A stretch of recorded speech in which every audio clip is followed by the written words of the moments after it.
So the UFC about to wrap up 2023 with quite the nice card indeed. UFC 296, just a tad stacked, I ain't gonna lie. But y'all know how I like to do it. I like to start with the main event, so let's talk about it. Leon Edwards vs. Colby Covington, the fight between two of the most inactive, relevant fighters on the roster. I don't even want to do Leon like that for real because it's actually his second fight this year. And from how he been talking, he actually want to be more active moving forward.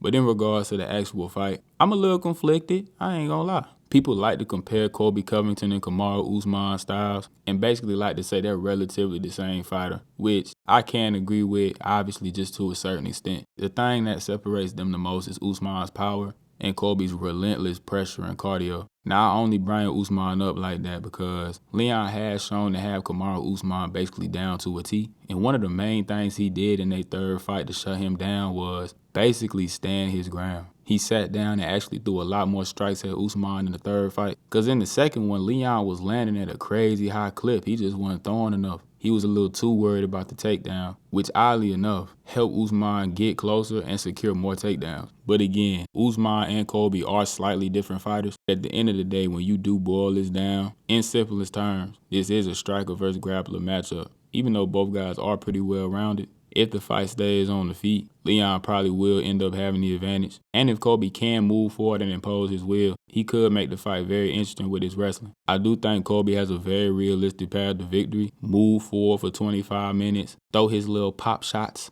and just wrestle. Wrestle until he cannot wrestle no more. But to be honest, I do think Leon will be able to keep his range, primarily through his kicks. But I can also see Leon being successful in close. Due to how Colby often dips his head when he's moving forward, I could see Leon throwing some good knees in there as well as his elbows whenever Colby is able to get in tight. I don't know, bro. I just think Leon a little too good at this point. And again, he has shown to have a lot of success against this style of fighter. If you made me put money on it, I'd say Leon win by a decision. Moving on to the other championship bout of the card. Pantoja's first title defense is another rematch, this time against Brandon Royval. I ain't gonna lie, this fight probably finna be fireworks. Neither one of these men know what a boring fight is. Now, as mentioned, they have fought before, and Pantoja got Royval out of there in the second round with a rear naked. And in that fight, Pantoja did show to be a level above Royval on the ground. Now, Royval has good jiu-jitsu. He's a good grappler, don't get me wrong. But he always seemed to be a step behind in their first fight. And considering how high level Pantoja is on the ground, I don't really think Royval was able to cover that gap in between these fights. And truth be told, he's never really had good takedown defense. So, yeah, he might be doomed. Now, the thing about Brandon Royval is his creativeness and unpredictability. That man can and will throw any possible imaginable attack at you at any moment. And technically, he is the better and more clean, I guess, striker as opposed to Pantoja. Pantoja a brawler, for real, I ain't gonna lie. He be throwing them things. But he hits incredibly hard. He's more accurate with his shots than you would probably think. And he has a granite chin, I ain't gonna lie. Now, Royval is the type of person that could crack the chin, being that he might throw a front flip, back flip kick. But I think Pantoja gonna come in once again and do what he does. Relentlessly barrel forward, create that contact, and drag Royval into deep water. Shout out to Wonderboy, bro, for even taking a fight against Shavkat Rakhmonov. Something that a lot of people in the division probably wouldn't do. Something I wouldn't have advised Wonderboy himself to do. Yet here we are. Now, depending on how Shavkat approaches this fight will probably determine its entertainment value. Because if for some odd reason he decides he wants to stand and strike with Wonderboy, not only could he lose, this will also be one of the best fights of the night. I don't care who it is in the division. If any of these guys decide they want to stand and strike with Stephen Wonderboy Thompson, they are going to get put through hell. Even at 76 years old, the man is still elite on the feet. The speed is still there. His technique is still impeccable. And considering that Shavkat does have a slight head movement issue, he could very well end up getting lit up by Wonderboy. Now, obviously, Shavkat's really good on the feet himself, has a deep bag, but easily the path of least resistance in this fight is to wrestle. Wonderboy's takedown defense has declined crazy over the years, to the point where even lightweights like Gilbert Burns ragdoll him around. And I ain't gonna lie, I could only imagine what Shavkat would do to him. This is only if he wrestles though, so either the fight's gonna be really fun and competitive on the feet, or Wonderboy's going to get washed on the ground and probably submitted by the second round. The David Goggins trained Tony Ferguson is taking on Paddy Pimble, which is such an insane thing to say. Tony's fall from grace has been astronomical and it makes me very sad.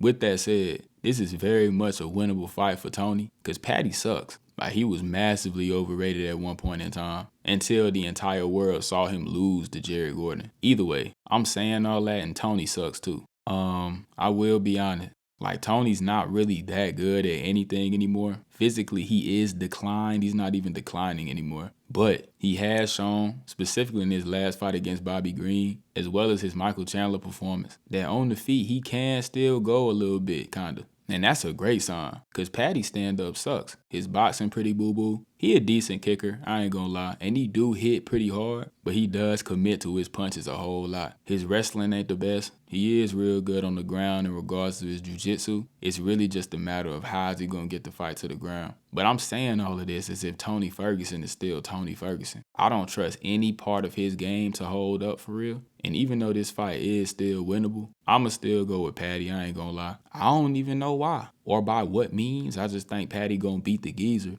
And if Tony Ferguson does indeed lose, Dana White has to make him retire. I'm not finna keep watching this man fight, dog. And then to open up the card, we got Vicente Luque versus Ian Gary. Boy, Ian Gary name done been hot in the streets the past couple weeks. That boy is a clown. And even though he certainly is a L human, let's not get it twisted. That boy can still fight. And going against this version of Vicente Luque, I think he finna light Luque up. Now, you know, Ian Gary has his flaws. He has openness in his offenses, specifically against the left hook, is well documented. But I don't really know if Vicente got the facilities no more to take advantage of something like that. Now, Vicente could look to wrestle, as he did against RDA. I don't know if that was just a thing he did against RDA because he little, or if that's just what he owned now because he has significant CTE. Either way, if he does approach the fight that way, he could make it a little interesting. But I ain't gonna lie, I got Ian Gary. I am interested to see how Ian Gary's holding up mentally, though, because, boy, he be getting bullied. Will it affect him in the fight? I don't know. We gonna have to wait and see. I also do want to quickly touch on the feature bout of the prelims. Thug Nasty stepping in on short notice to fight Josh Emmett. Not gonna lie, I hate this matchup for Thug Nasty. Even though Josh Emmett is literally almost 40 years old, I do think his style presents some issues for Bryce. We know what Bryce really want to do. He want to come forward, throw them kicks, and shoot takedowns. But I ain't gonna lie, I don't really think Josh Emmett gonna be going for that. Josh Emmett is still an extremely explosive human, and I could see him catching Bryce as he coming forward throwing them kicks. Not only that, Emmett is a pretty credentialed wrestler, so I think his anti-wrestling gonna be on point against Bryce. And if it's a striking match, Bryce is more than capable, I think, of beating Josh Emmett in that, but I just for some reason feel like he gonna get caught trying to do it. So I could easily be wrong, I ain't gonna lie, but I'm gonna take the underdog, Josh Emmett. This is honestly probably the earliest I done got one of these prediction videos out, because if I ain't make it obvious throughout the video, I'm pretty excited for this card, I ain't gonna lie. I'm talking about from the early prelims up to the main event. This card pretty interesting, it's real stacked, so I'ma be tapped in.